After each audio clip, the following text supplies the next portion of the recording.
But on June the 26th of last year, I made an announcement to my family.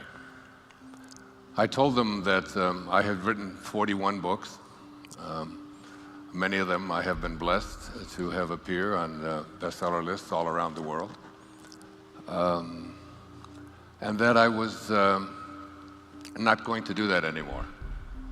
I had completed that part of my life, and I had some other things that I wanted to do, and I wanted to just sort of take it easy now. I'm 72 years old, and I don't want to have that that pressure to face those empty pages over and over and over again, as I've been doing since I was in my 30s.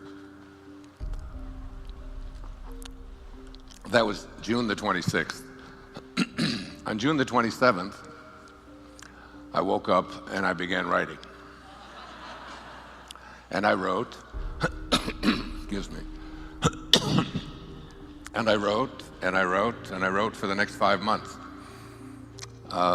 And I couldn't stop, because there is something inside of me that is a calling. There is something moving the pieces around that is bigger than who I am and what this ego of mine says. And it's getting in touch with that inner drive, that part of us that says, this is what you're here for. This is what you came into this world to be. I was being interviewed by the New York Times about a decade or so ago, and there was also a gentleman there who's a very famous writer. His name was Arthur Miller, perhaps the most famous American playwright of the 20th century. You've all read Death of a Salesman and The Crucible, and so many others. And Arthur Miller was 91 years old at the time, and he was asked the question, are you working on another play? And I'll never forget his answer, because it inspired me in many ways. He said, I don't know, but I probably am. But I probably am. That there is something that calls all of us here. And I just want to speak a little bit about that in the time that I have here this morning. There was, I have said that if there is, I wrote these words out last night. If there is intelligence behind life, and there is every reason to believe that there is, or that there may be, and think about that for a moment. If there's intelligence behind life, and all of science points to the fact that there is some kind of an intelligence behind life, behind this body that you were hearing about in the last hour, that there's something mystical, if you will. And I brought with me just a quote from the man who won the Nobel Prize for Physics. He was Einstein's greatest teacher. He was considered the father of modern quantum physics. His name was Max Planck. And on receiving the Nobel Prize for Physics, this is what he said. He said, as a man who has devoted his whole life to the most clear-headed science, to the study of matter, I can tell you, as the result of all of my research about atoms, this much, that there is no matter as such. That all matter originates and exists only by virtue of a force which brings the particles of an atom to vibration and holds this minute solar system of the atom together. We must, as scientists, all assume that behind this force is the existence of a conscious and intelligent mind. This mind is the matrix of all matter. This divine intelligence that is behind everything that is working in this body that we are so consumed with and so concerned about, and how to keep it healthy. that there is something beyond that. One of my favorite poets once observed, he said, what if you slept? And what if in your sleep you dreamed? And what if in your dream you went to heaven? And there picked a strange and wonderful flower? And what if when you awoke, you held that flower in your hand? Ah, what then? Samuel Taylor Coleridge, who wrote The Rime of the Ancient Mariner, and I wonder when I ask that question, I've done it on a couple of my public television specials, to ask that question, do you really believe that such a thing is possible? Because as I wrote out last night, I said, if there is intelligence behind life, and there is every reason to believe that there is, then all of that intelligence must be innate in each creation of that intelligence. This universal mind, or this, whatever you want to call it, divine mind, the great Tao. I wrote a book 8 years ago called Change Your Thoughts, Change Your Life, which was based on the ancient teachings of the Tao Te Ching by a man named Lao Tzu, who wrote it 2,500 years ago, 500 years before the birth of Christ. And in that great tome, some call it the wisest book ever written, there's 81 verses, and I decided to write an essay on each of those 81 verses and how to apply it in today's life. He said, the great Tao, God, soul, this matrix behind all of life, he said, it does nothing, and yet it leaves nothing undone. He said, each and every one of you are doing nothing. You're all just being done. There is something moving the checkers around in this checkerboard that we call our life, that Arthur Miller was referring to when he said, I don't know, but I probably am. And that I said, when I said to my children, I'm through writing books, not only have I written an entirely new book, which was 144,000 words that I couldn't stop writing. I wrote it all by hand, every word of it. It's why I'm sitting on this chair, because my neck went crazy. Sitting there, hour after hour, writing about all the significant quantum moments that have appeared in my life that turned the direction of my life from where it was headed into a right turn and sometimes into an about face. And I call this book, I Can See Clearly Now. I can see clearly that the things that were taking place when I really thought that I knew what I was doing, and something else was in charge of the whole process. One of the famous observations of one of our great humorists, Mark Twain, he said, the thing that gets you into trouble isn't what you don't know. It's what you know for sure that just ain't so. And there's so much of what we know for sure that just ain't so. Just like what I knew for sure that I wasn't going to be writing. Not only have I written another entire book and looked at all of these significant factors and features that were really at play, moving me about, but I've written another book on top of that I'm about 3/4 of the way through, based upon how to apply the Bhagavad Gita, the great song of the Lord that Gandhi based his life on, and how we can apply it each and every day of our life. So there's a wonderful poem I want to share with you that reflects what Mark Twain was saying, that it's what you know for sure that just ain't so. It's called The Cookie Thief. It was written by Valerie Cox. A woman was waiting at an airport one night with several long hours before her flight. She hunted for a book in the airport shops and bought a bag of cookies and found a place to drop.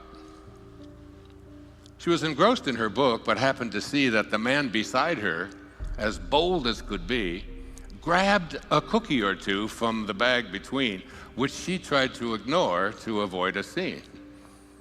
So she munched the cookies and watched the clock as this gutsy cookie thief diminished her stock. She was getting more irritated as the minutes ticked by, thinking, if I wasn't so nice, I'd blacken his eye. With each cookie she took, he took one too. And when only one was left, she wondered what he'd do. And with a smile on his face and a nervous laugh, he took the last cookie and broke it in half. He offered her half as he ate the other. And she snatched it from him and thought, oh, brother, this guy has some nerve and he's also rude. Why, he didn't even show any gratitude.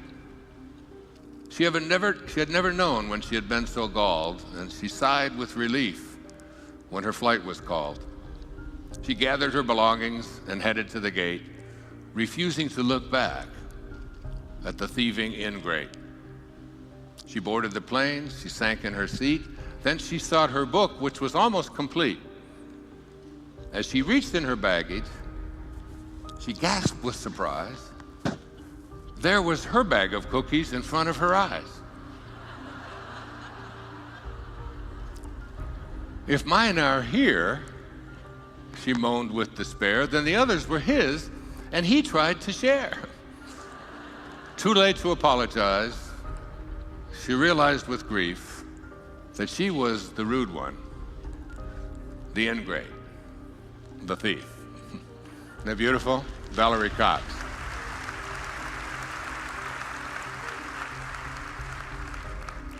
As I went through the significant moments and the significant things in my life that have brought me to this place in my life, I realized that I've been in some kind of ascended master training since the time that I was born.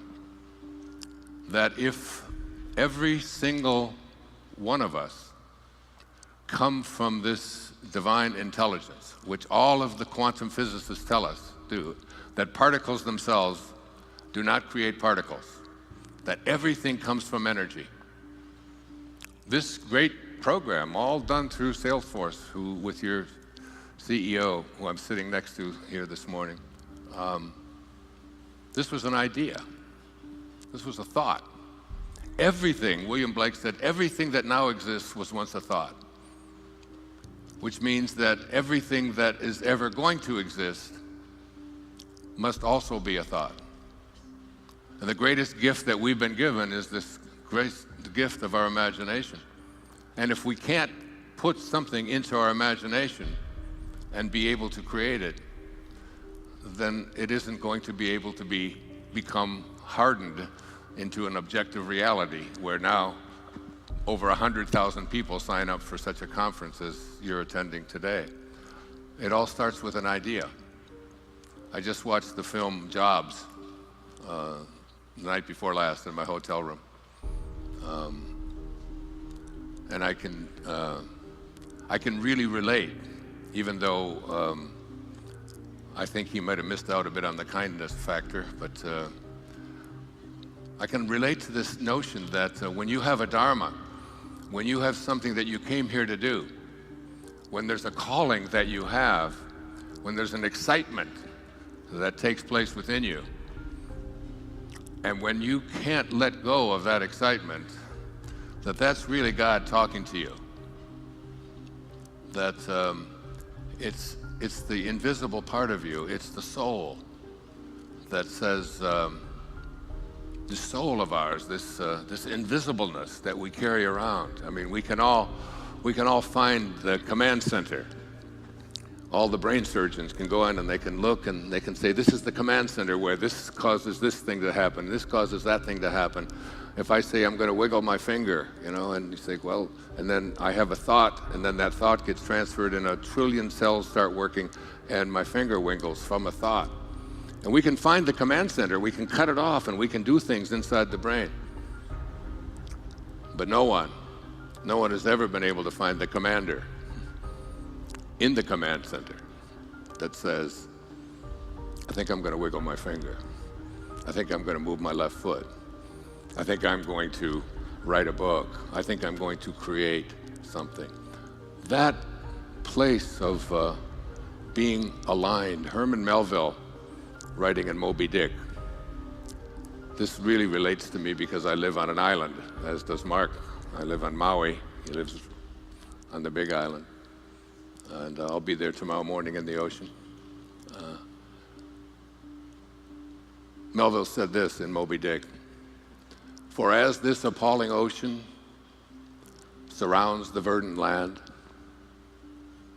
so in the soul of man lies one insular Tahiti, full of peace and joy, but encompassed by all of the horrors of the half-lived life." The half-lived life.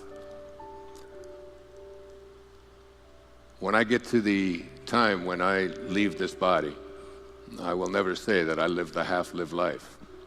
I understand what Steve Jobs was saying when he would feel something so deeply inside and would be surrounded by people who couldn't share his vision, that there's something inside each and every one of us that drives us. And I was trained earliest to be a Jungian analyst by Carl Jung. And Carl Jung once observed, he said, he was talking about this idea that within each and every one of us there is this purpose. And he said, at the same moment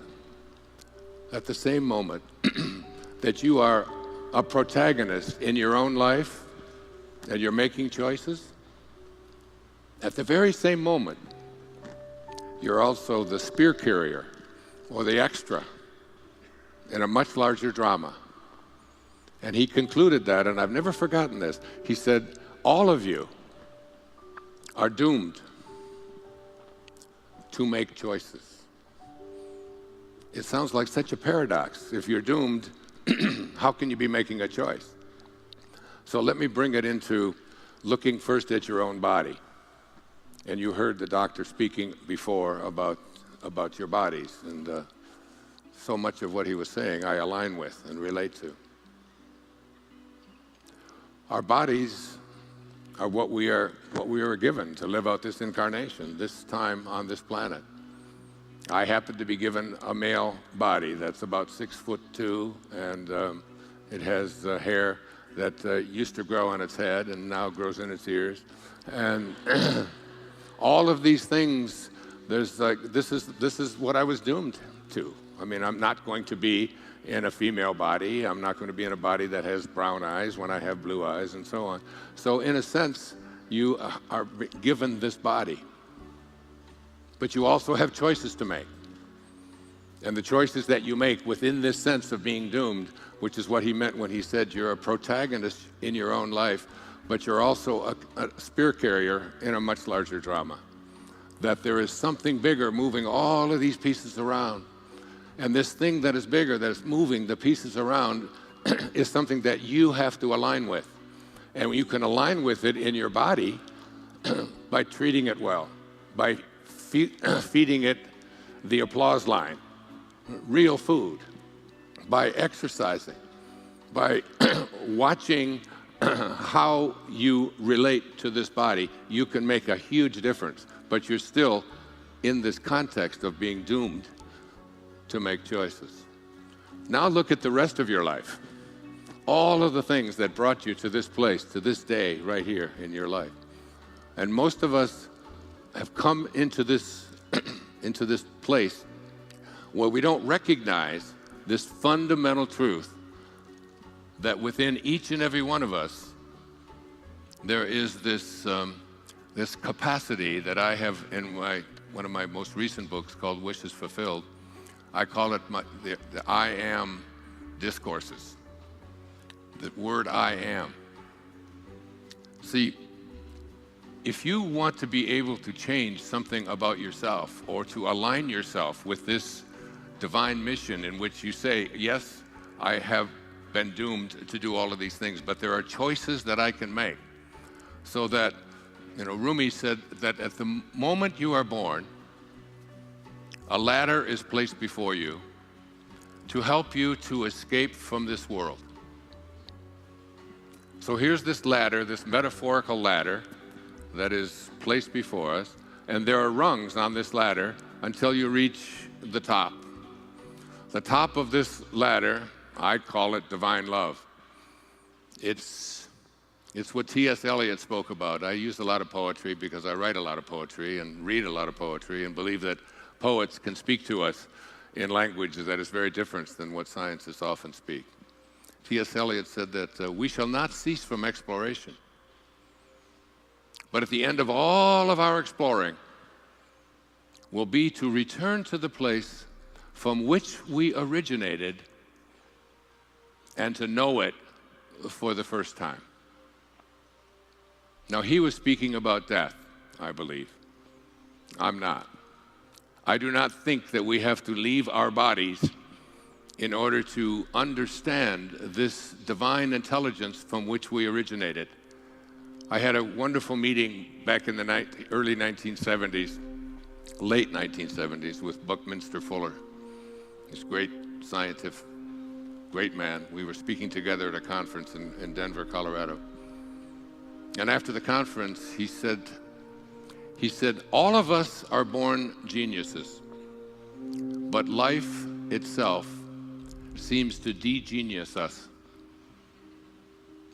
We are all pieces of God.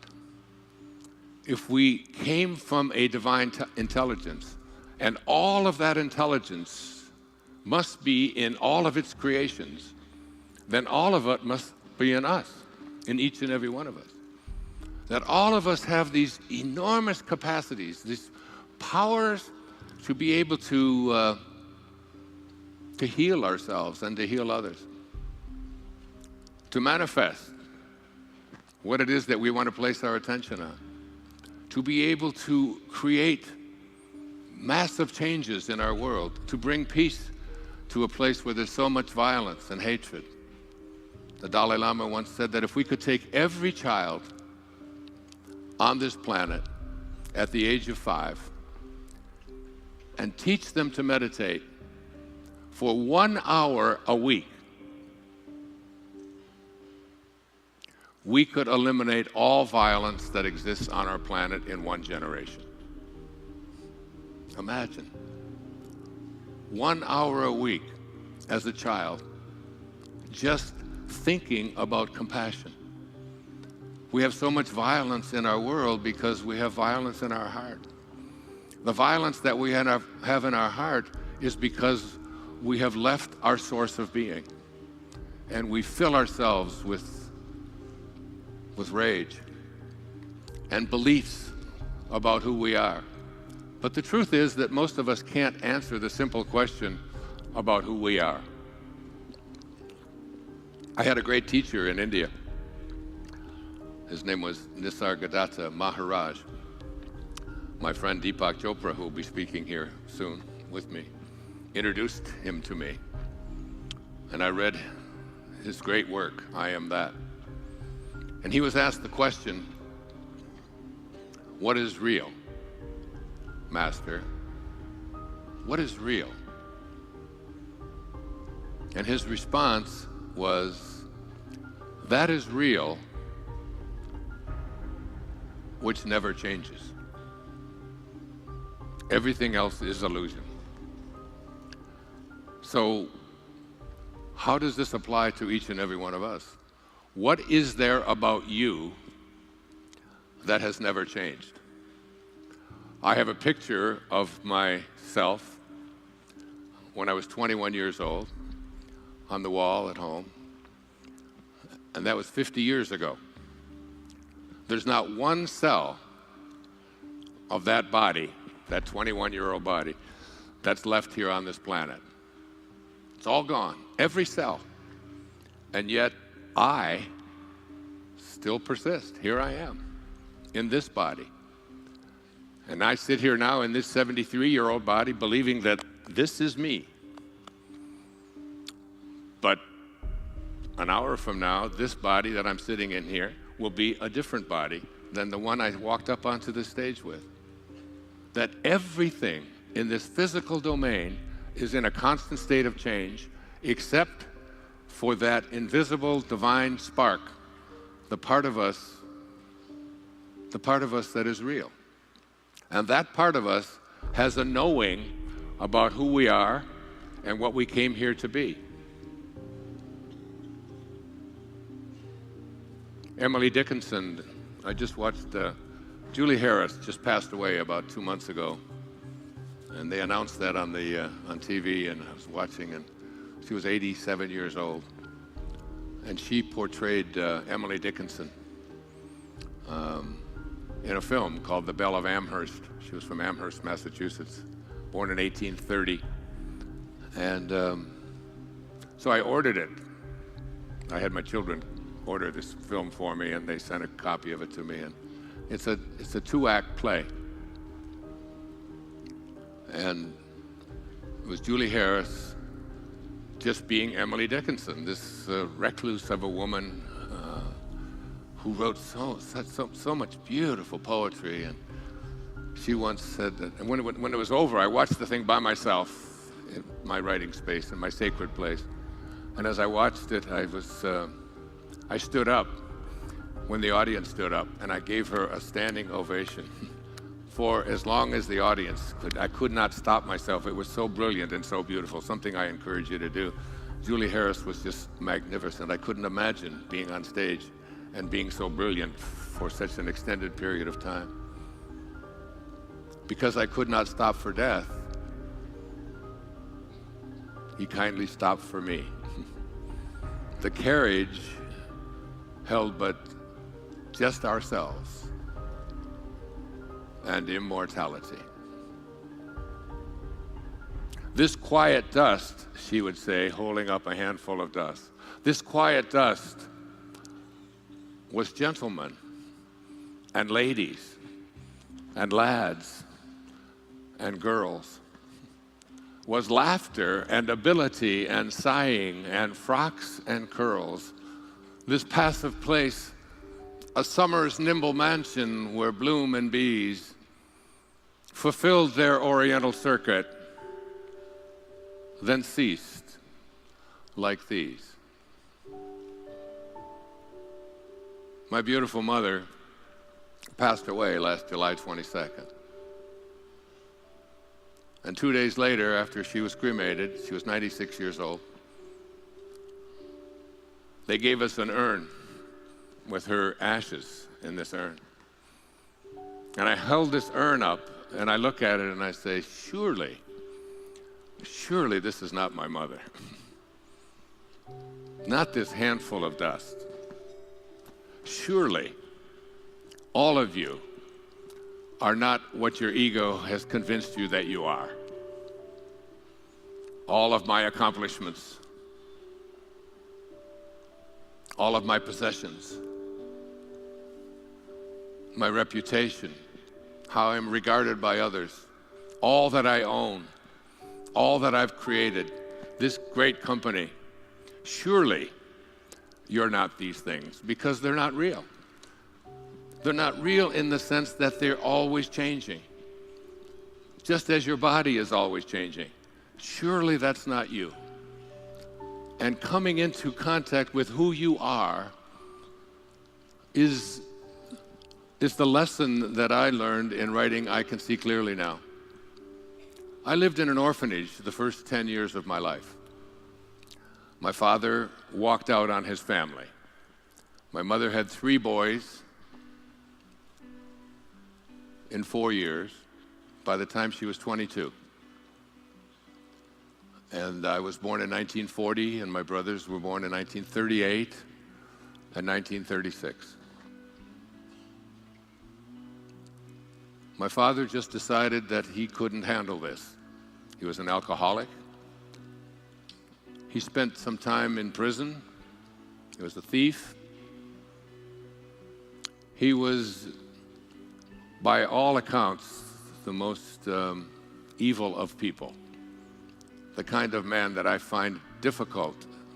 find difficult to have any love for who would just walk away from his family responsibilities.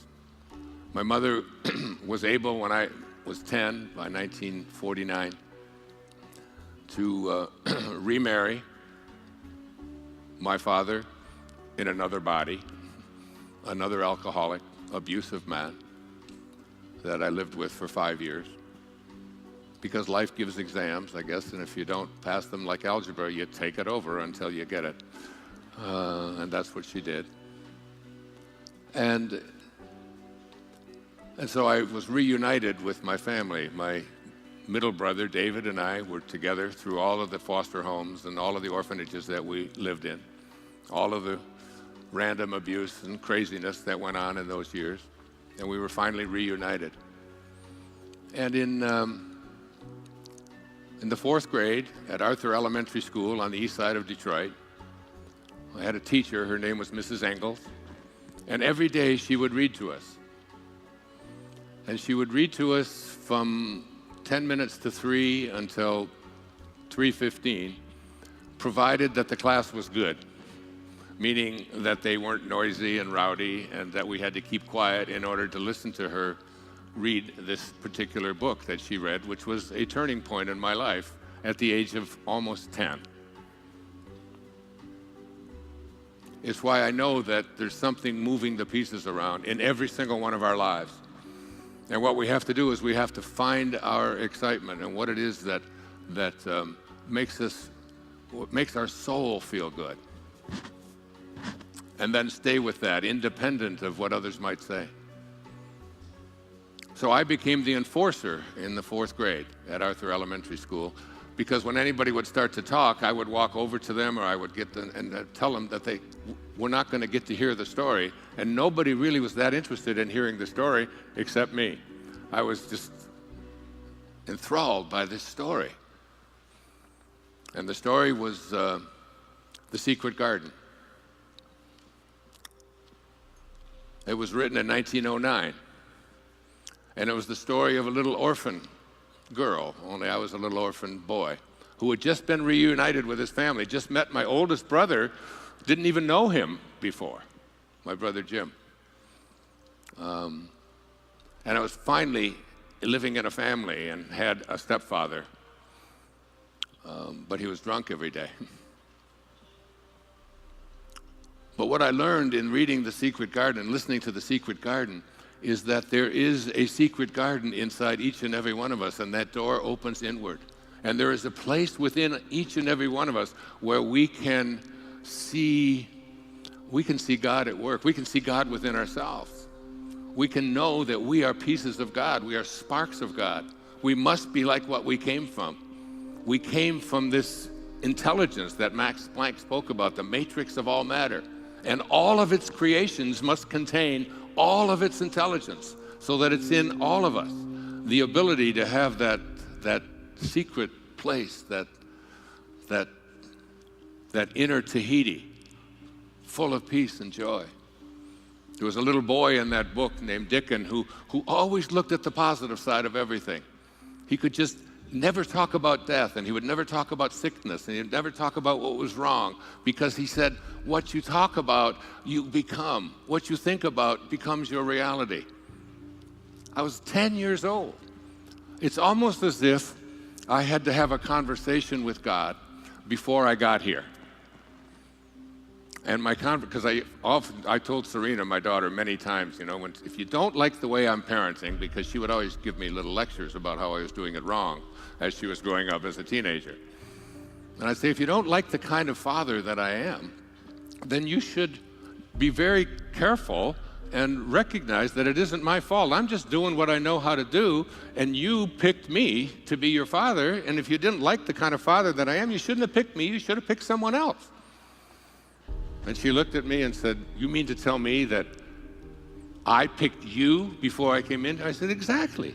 It's an infinite universe, and you had to get here, and you needed someone, and I was the one you needed, and Mom was the one you needed. And so you're telling me that I chose you? I actually chose you? I said, yes, you did. And you should be very careful when you make decisions like that. And her great line to me was, I must have been in a hurry. And I feel that as if I had a conversation with God before I came into this world, and God said to me, what is it that you would like to do while you're here this time around? And I said, I'd like to teach self-reliance. That's all I've done since I've been here. I've written 41 books on this subject of relying upon yourself and trusting in yourself and going within. As my evolution has taken place, my writing has taken place. I've written from my heart all these years. And God said, then we better get your little ass into an orphanage. Because when you're in there, you will learn to rely upon yourself, because there's not going to be anybody else there to do it for you. And I look at the first 10 years of my life and taking care of my brother David, who was 16 months older, much smaller. He was very sickly, and I had to struggle to help him and to keep bullies away from him and so on. I can look at those 10 years of my life as the early training ground. My stepfather was a Roman Catholic, and on Tuesday nights in 1953, when I was 13 years of age, there was a very famous comedian, American comedian. His name was Milton Berle, and they had the Milton Berle show, sponsored by Texaco. Uncle Milty, some of you may remember. But opposite the Milton Berle show on Tuesday nights was another show. There were only 3 channels in those days. We had a little black and white Admiral television set. We'd sit around and look at this. And there was this man who would lecture on Tuesday nights opposite Milton Berle. His name was Bishop Fulton Sheen.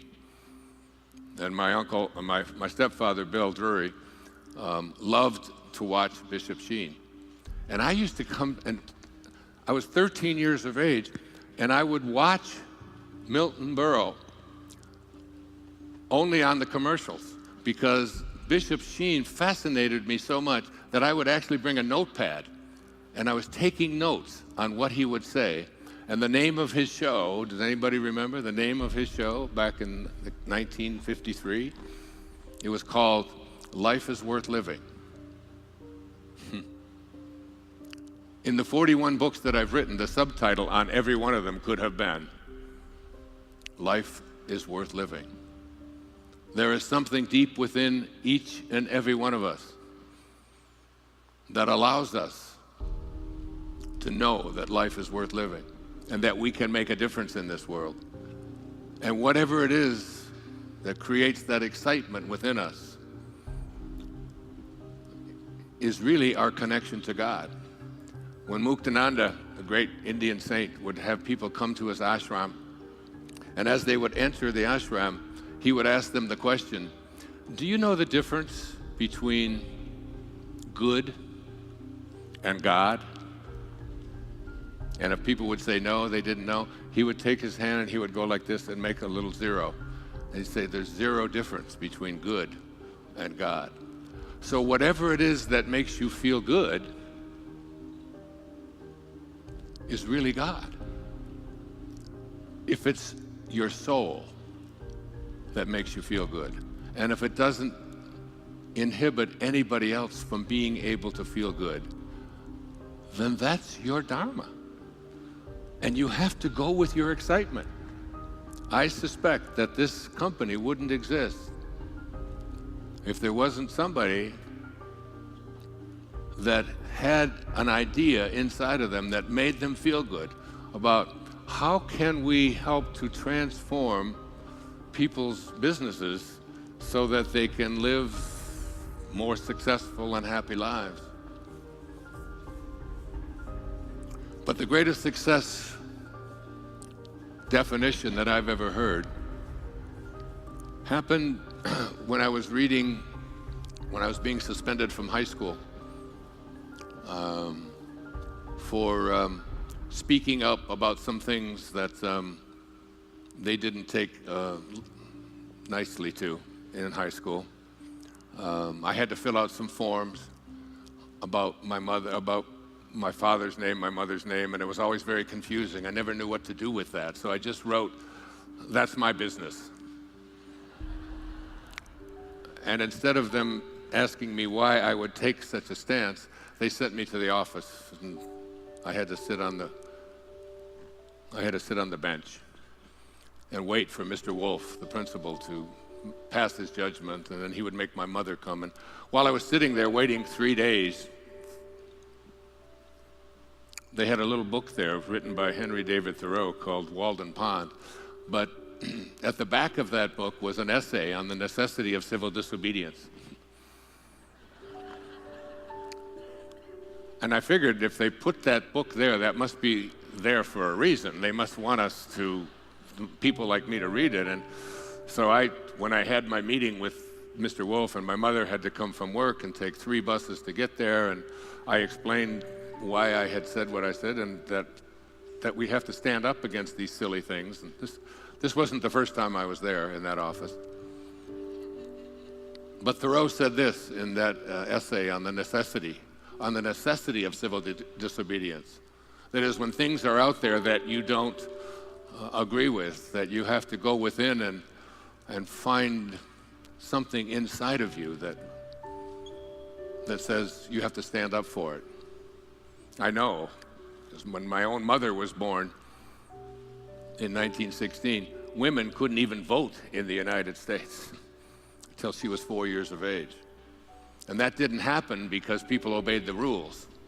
That happened because people took the role of civil disobedience and said, there's something inside me that says this is wrong, and I'm willing to fight for it. Tomorrow is the anniversary of a day that changed my life forever. Except November the 22nd, 1963. I was a marcher during the civil rights days. I was in the United States Navy when it was segregated. I walked into a coffee shop in Havre de Grace, Maryland with my friend Ray Dudley from Chicago, who was African American, and they refused to serve either one of us because he was black and in the uniform of the United States Navy. That wasn't very long ago. I was outraged and horrified by such conduct. And the man who said, we're going to change that,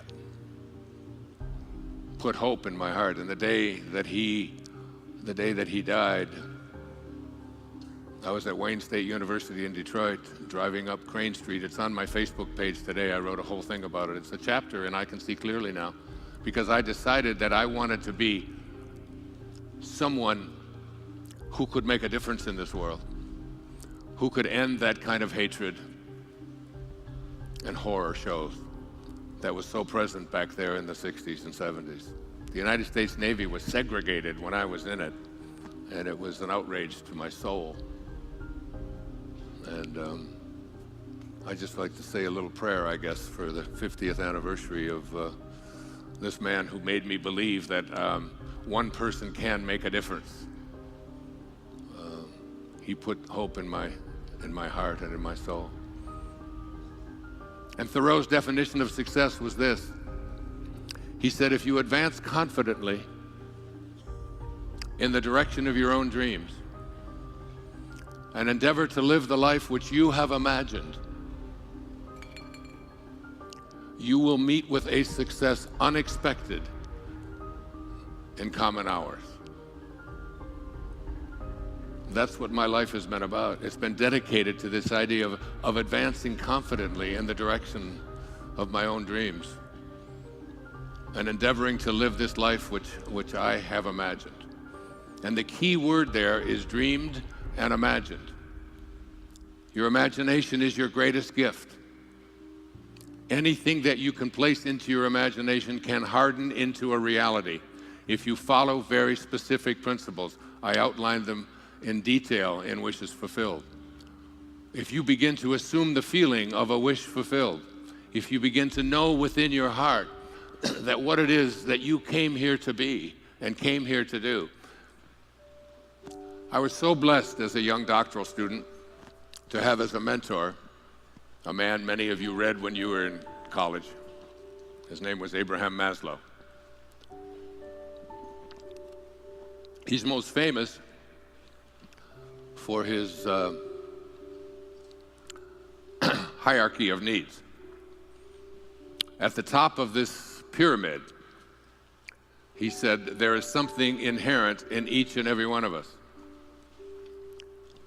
The base is just our needs to take care of our bodies, to feed them well, to give them enough rest, to do all of these kinds of things. And then our needs to belong, and our needs to fit in, and our needs to be loved. These are all part of this hierarchy of who we are as human beings. But at the very top is this apex, this little corner of the pyramid. It's called self-actualization. To actualize your life in the way that you came here to actualize it.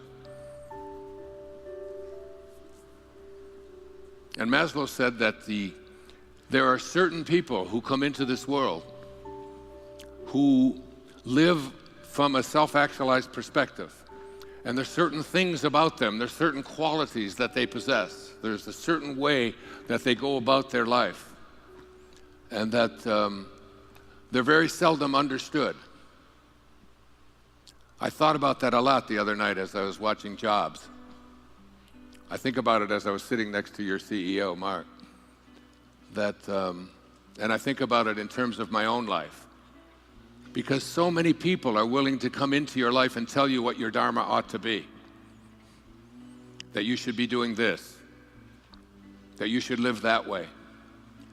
That when you place your thoughts on what other people want for you, or when you put your thoughts so much on what you don't want, or what's missing, or what you can't have. And self-actualized people don't think like that. The day that I became acquainted with Dr. Abraham Maslow was because the principal in the school where I was a school counselor got the flu.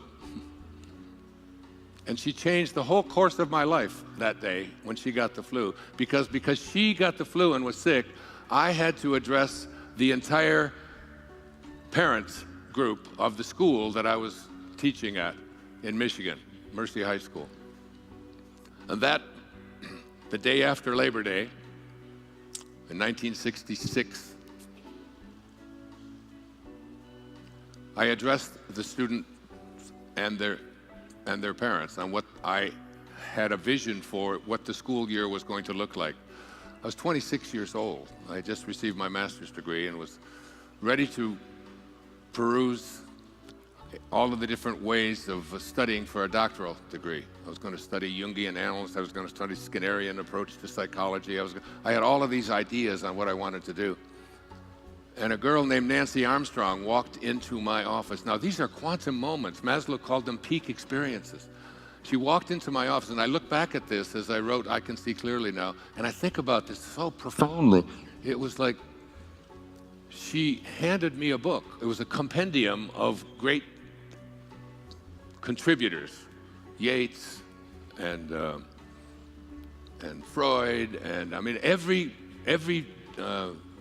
scholastic area of inquiry was in there. There was about maybe 80 or 90 essays in there. And she said, my mom heard you speak last night, and she was so taken by what you said that she got this book because she's a member of something called the Book of the Month Club. And the Book of the Month Club gives a bonus to people for buying so many books, and they gave her this, and she's never going to read it, but she thought because of what you said last night, you would like it. And I read this collection of writings, and I looked at it, and I thought, this is interesting. And that afternoon, I was to go down and file my plan of work for my PhD program. And rather than drive down and face the traffic going into downtown Detroit, I was at the University of Michigan and Wayne State University. I sat and read an essay called The Whole Man by Abraham Maslow. And Maslow was the first person that I'd ever seen in the field of psychology who spoke about we should not be assessing who human beings are and what they're capable of doing based upon what's missing or what's wrong or what they can't do or their weaknesses. We shouldn't study neurology, neurological disorders. We shouldn't study how psychotic people are or how neurotic they are. We should look at the greatest achievers who've ever walked among us know that they all came from the same intelligence, and recognize and help people to find that within themselves. And as I read this essay, I was so taken by it, and he talked about the qualities or the characteristics of what he called self-actualizing people. And he said the number one quality and characteristic of these people who live at the apex of what he called self-actualization, who are way beyond just taking care of their biological needs, who are way beyond their social needs, who are way beyond needing to be loved and so on. These are people who came here with a purpose. These are people who have a dharma. These are people who won't let anyone else determine what it is they're going to be. He said the number one quality of these people is that they are independent of the good opinion of other people. They listen to an inner voice that only they can hear. They have a soul inside of them. Their soul, I wrote this out the other night about the soul. The ideal of the soul, this inner part of you that says, I think I'm gonna, the commander in the command center that's in each and every one of you that is processing the words that are coming out of my mouth, not this body that's sitting there. It's gonna change, and it's gonna be something different. Every minute, it's gonna change and be something different. I'm talking to your soul. I'm talking to the invisibleness within you. The ideal of the soul, the thing that it aims for, is neither knowledge, nor light, nor happiness. The ideal of the soul, the ideal of your innerness, who you are, not this body you're in, but who you are, the observer to that body, is space. It's immensity. Why? Because it's infinite. And why is it infinite? Because it's not finite.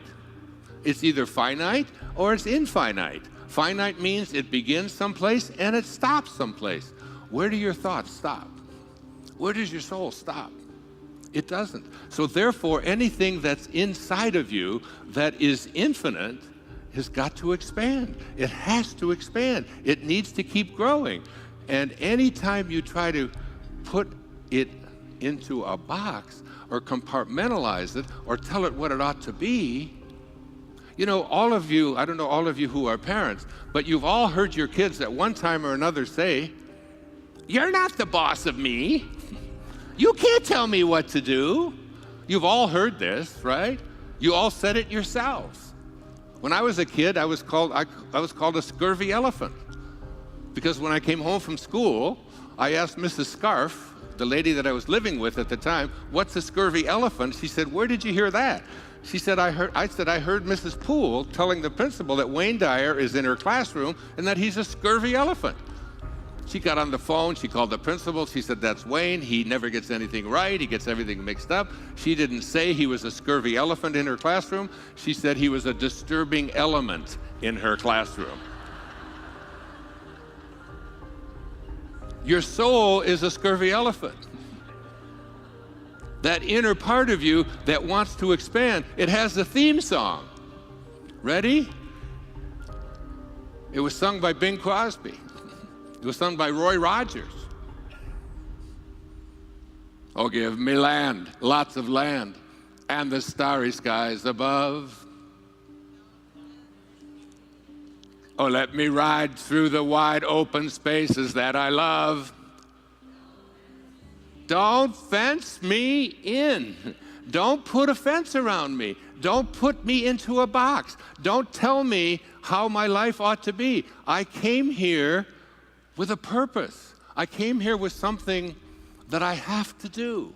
That's your soul speaking.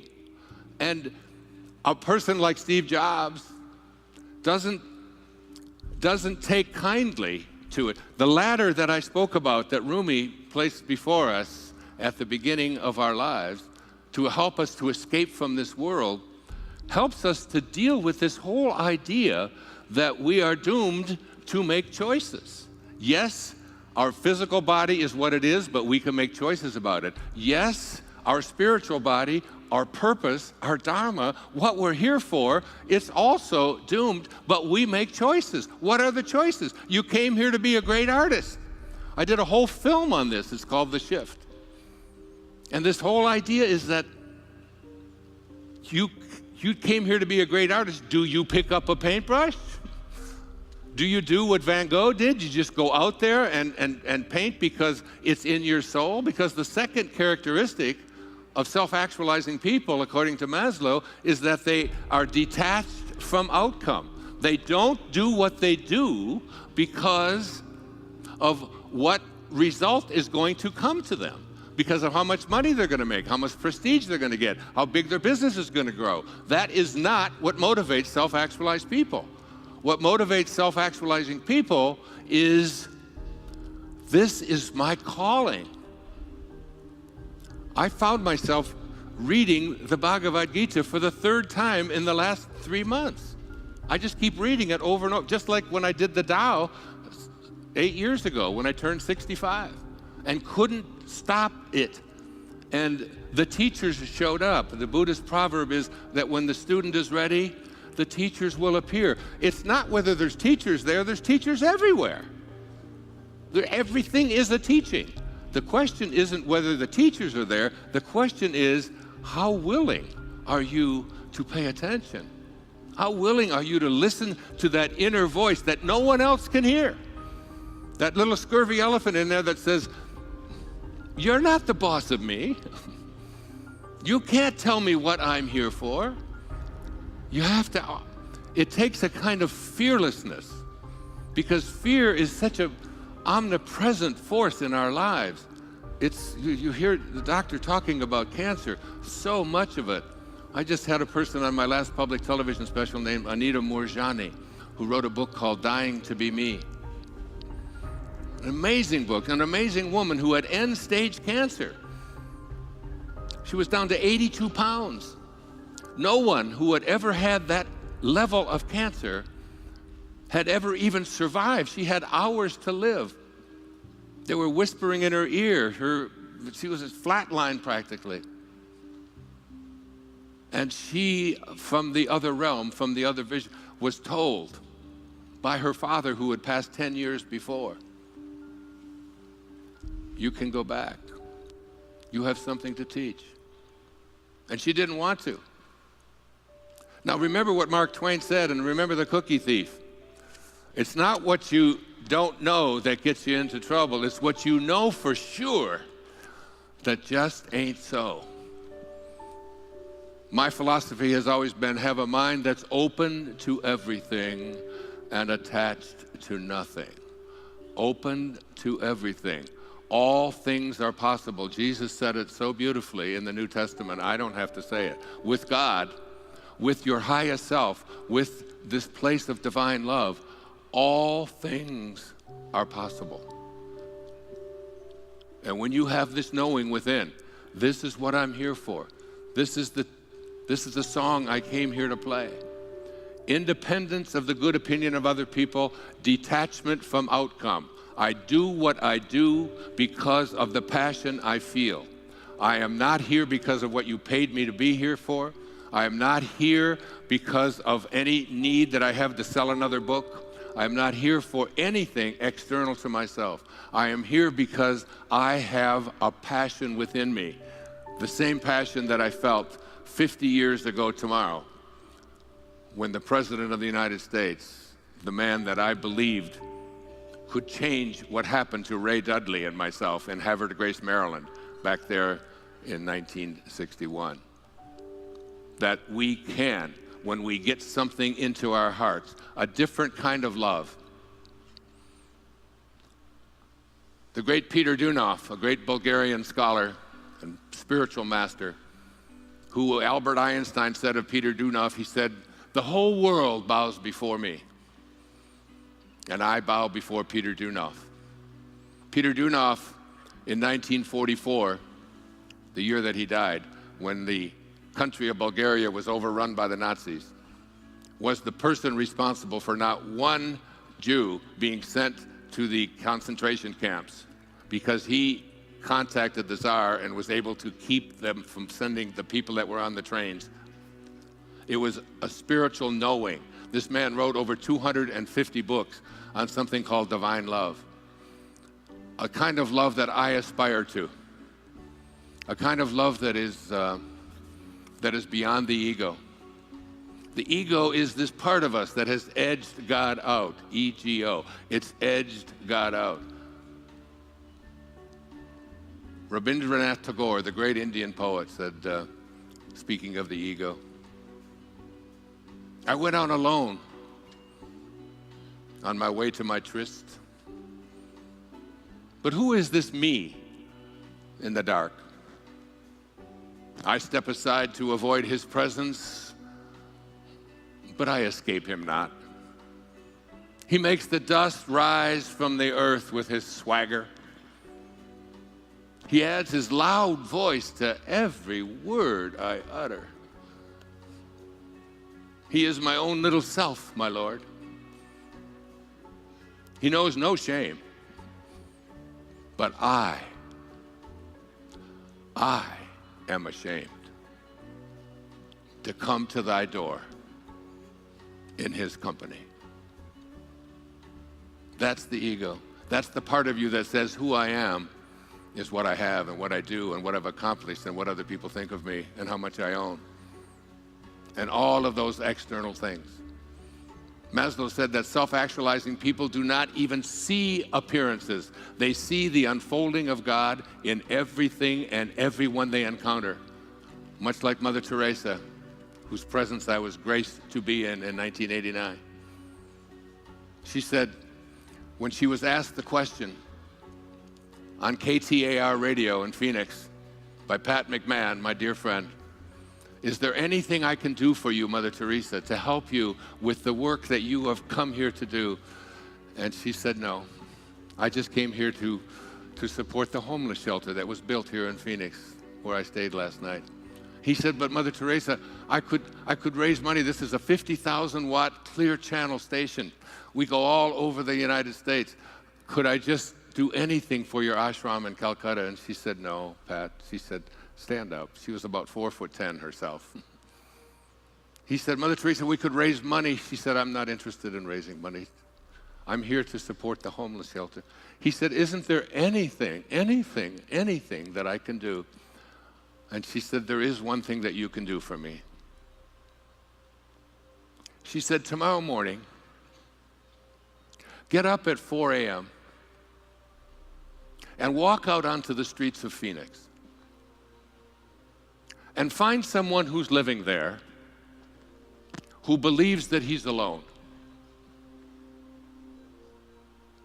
And you convince him that he's not.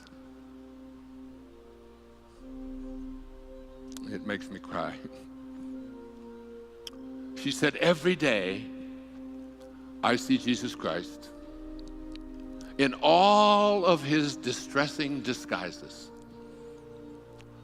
This is what Peter Dunoff talked about with something called divine love. He said there are three kinds of love. There's human love, and human love is a love that changes, and it's a love that varies. And we all know that kind of love. I love you, but you forgot my birthday, not so much. I love you so much last night, but today you didn't brush your teeth, you don't smell so good. Whatever, I love you. It changes and it varies. And then he said there's what he called a spiritual love. And a spiritual love is the love that never changes, but it varies. It's the love I have for all 8 of my children and for all of humanity now as well. I try to. It's my aspiration. No matter what they do or how they may disappoint you or whatever things that they may have done that you find anathema or difficult to handle, you still love them. You still love them. It's a love that never changes. Even the parents of the people who commit these heinous crimes, they still have love for their children. It varies. Yes, it varies.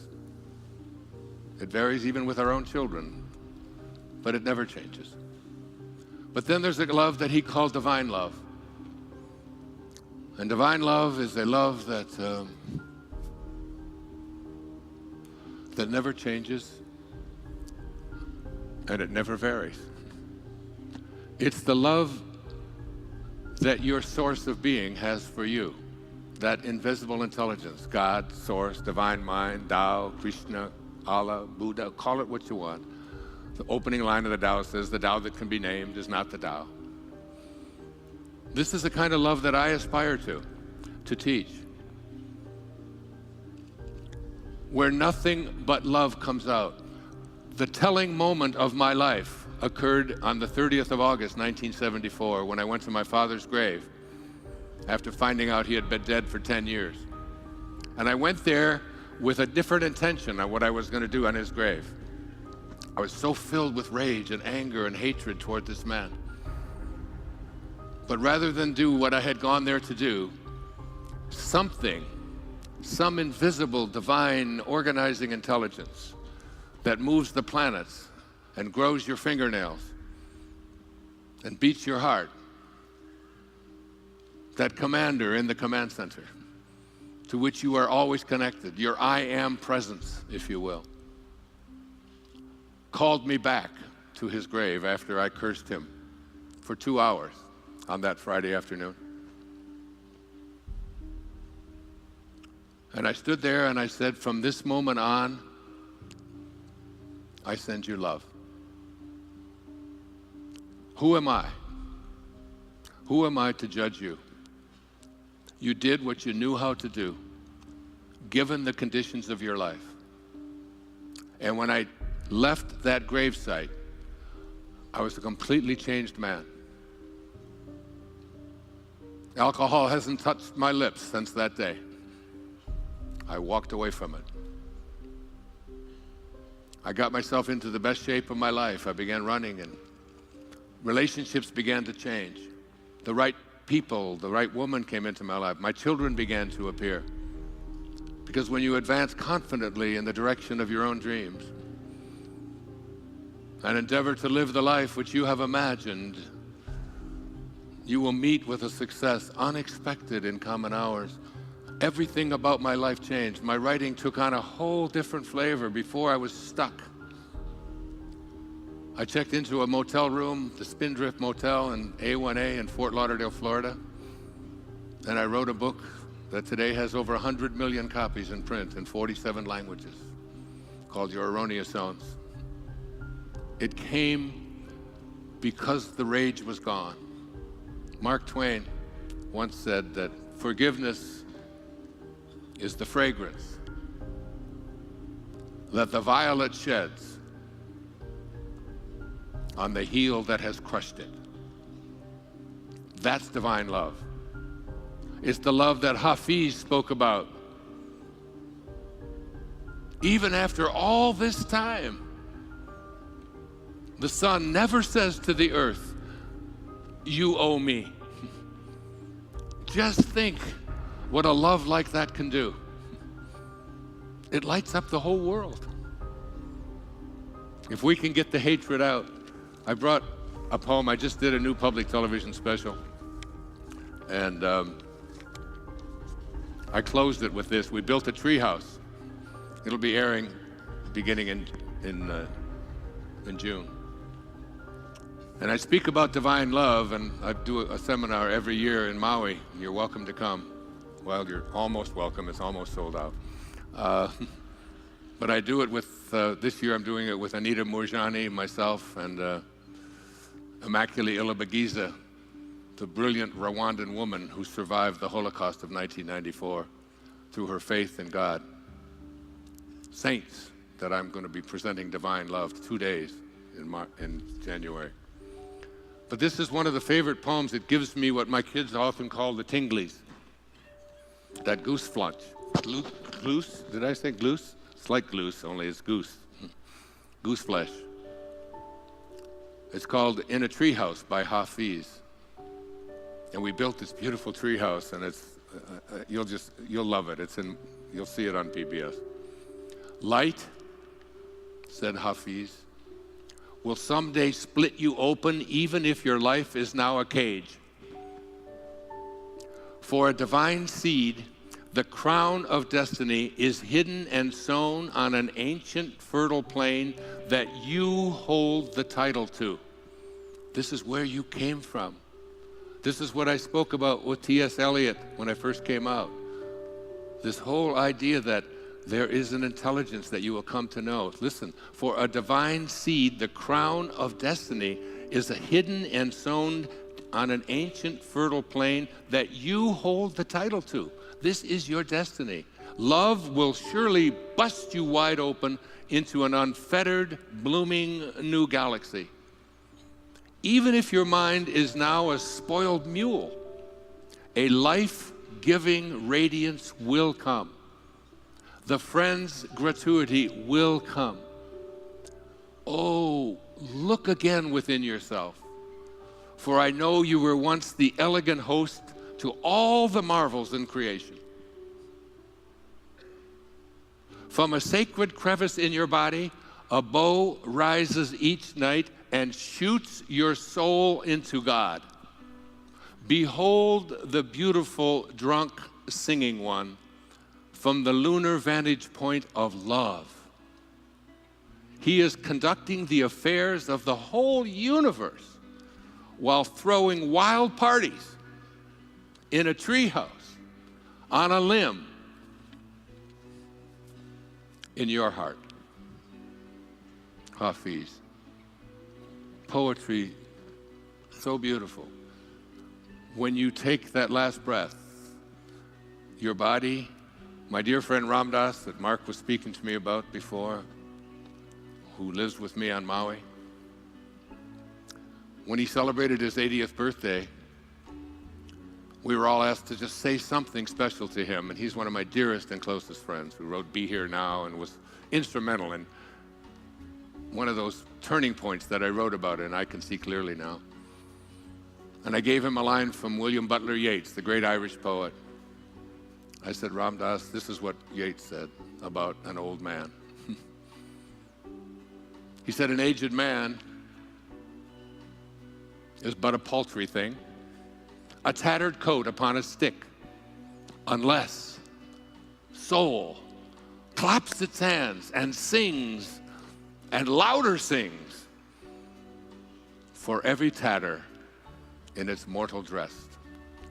We're all just tattered coats on a stick, unless we find our soul, that part of us that doesn't want to be fenced in. The great Patanjali, 2,300 years ago, when you are inspired by some great purpose, some extraordinary project, all of your thoughts break their bonds. Your mind transcends limitations. Your consciousness expands in every direction. And you find yourself in a new and a great and a wonderful world. And then he said, dormant forces, that is, forces that you thought were dead and inaccessible to you, dormant forces, faculties and talents come alive.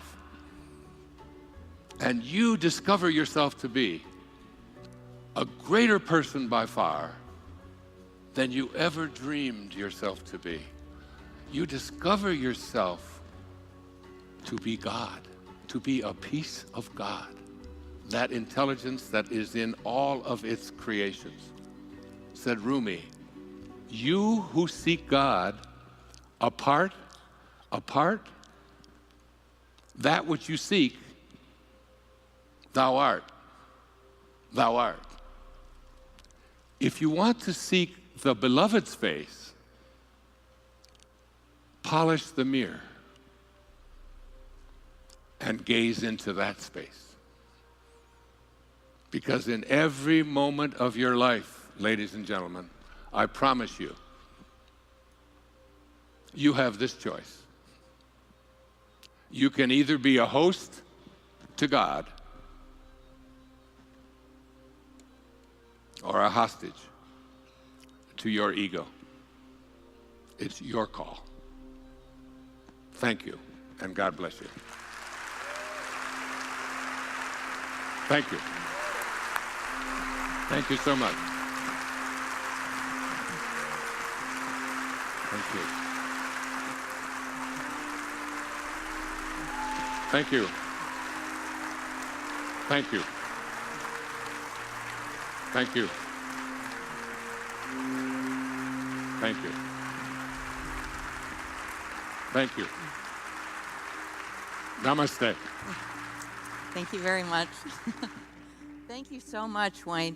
I don't even know where to start. I'm worried I'm the stubborn mule of your last poem. So this session is all about all of these folks whose lives are filled with hectic everything, thinking about their personal health. How do you define personal health?